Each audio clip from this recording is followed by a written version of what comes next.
My name is Kim Lincoln Hawkins, and I'm going to talk about the barriers to succession planning. Succession planning is an essential part of leadership development in an organization. Businesses must take a concerted effort to strengthen the future of their organization with competent leadership. Lacey states, from the years 2016 to 2026, decade will witness a baby boomer generation aging into higher age groups from 55 to 62. In 2026, those baby boomers will be 62 years to 80 years old. As a result, a large number of them will move out of the labor force, ending one of the major drivers of labor force growth over the past decades. Quote, without investing in cultivating a learning environment for seniors as well as new leadership, businesses will fail. The workplace provides an environment for fostering leadership development, encouraging and taking leadership roles, and setting a positive image for leadership. This is from Weiss. So the point here is businesses need to cultivate an environment where they are identifying new leaders that can be raised for the next generation. The challenge here is, along with the baby boomers, we have a whole generation of millennials that are coming forward.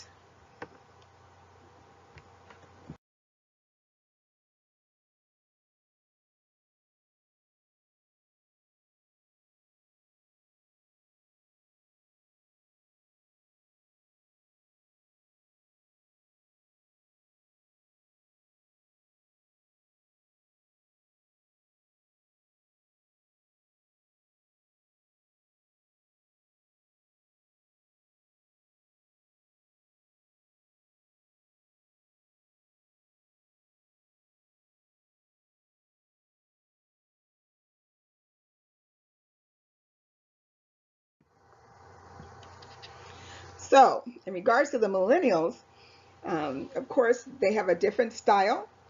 Their work ethic is different than baby boomers.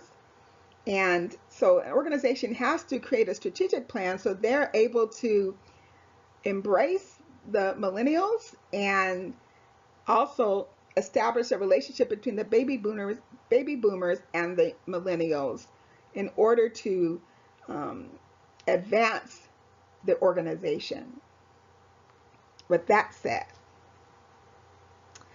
it's important that you create an environment where there's an opportunity to transfer knowledge from the baby boomers to the millennials. Their skills are not easily transferable, as it is not just program knowledge that the baby boomers possess, but it's also experience. According to Burroughs, quote, identifying, prioritizing and engaging potential retirees who still have organizational knowledge is an ideally environment for baby boomers to become mentors to high potential employees where they can engage in a knowledge transfer, unquote. Preparation for this transformation includes executives aggressively planning and taking action to preserve the foundation of the organization. However, there are potential obstacles that prevent a smooth transition from seniors to juniors. Fibert states, succession planning and implementation at the client relationship level is focused on passing on existing client relationships to others or to the younger employees. Similar issues arise with respect to governance and control of the firm. Incumbents hang on to control because they do not trust their likely successors to treat them fairly, unquote. So the dilemma here is a result of past practices and that the organization lacks taking the attention to develop a culture of collaboration. Okay, 1 minute, please. So in essence, go to the next slide. What I'm showing you here is the data regarding the millennials and the baby boomers. And clearly, you can see the blue is the, let me see the pointer. This blue area would be the people that are from age 55 and older. And see how many employees will be part of the labor force, where the 25 to 54-year-olds are much less. So it's important for us to invest in strategic planning and succession planning. And in this matrix, it shows how the millennials will kind of balance or stay the same, where as the baby boomers get older, they will start to decline and remove themselves from the labor market. And this silent group are the older people who will silently dissipate over time. Okay. So we talked about the strategic plan, the challenges with executives, having the opportunity to develop staff for the future. Let's talk about the establishing the mission, vision, and guiding principles. Okay, that's important because it affects the culture of the organization. So, here we go. So why is the mission, vision, and core values necessary for succession planning? The mission represents the organization or business purpose, and it motivates the employees to act. Smith states, quote, employees choose to align their behaviors and attitudes with an organization's strategic directive based on the organization's purpose, individual effort, and work activity, unquote. The development of a culture of an organization is the most important endeavor.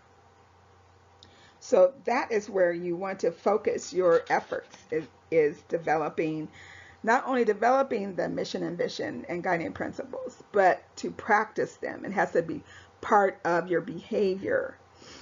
And that means executives down to the core staff.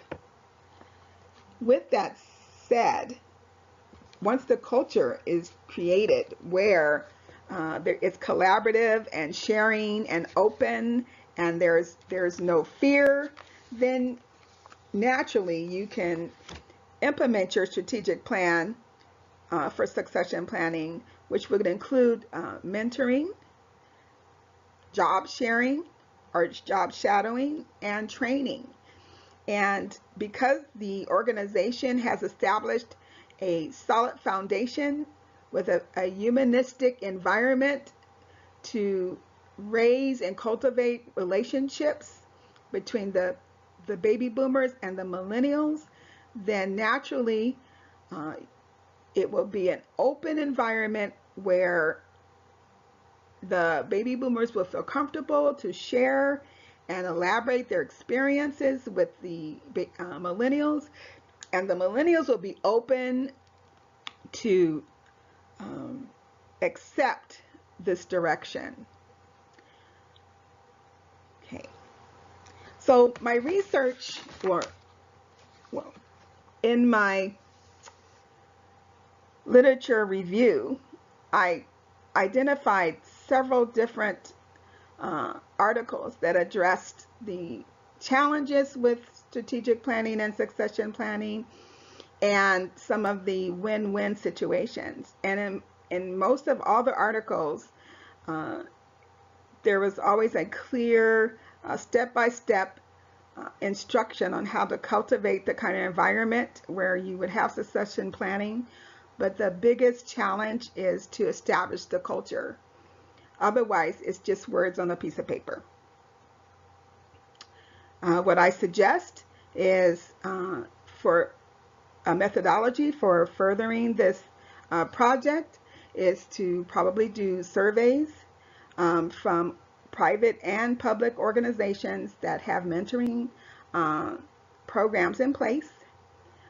I would also interview those individuals, the mentees who participated in mentoring programs and mentors to see if the outcome from the programs was beneficial for the employee or mentee, also for the mentor. So please, from this presentation, I suggest that you read my entire capstone project, and if you have any questions, please feel free to contact me, and I appreciate your time.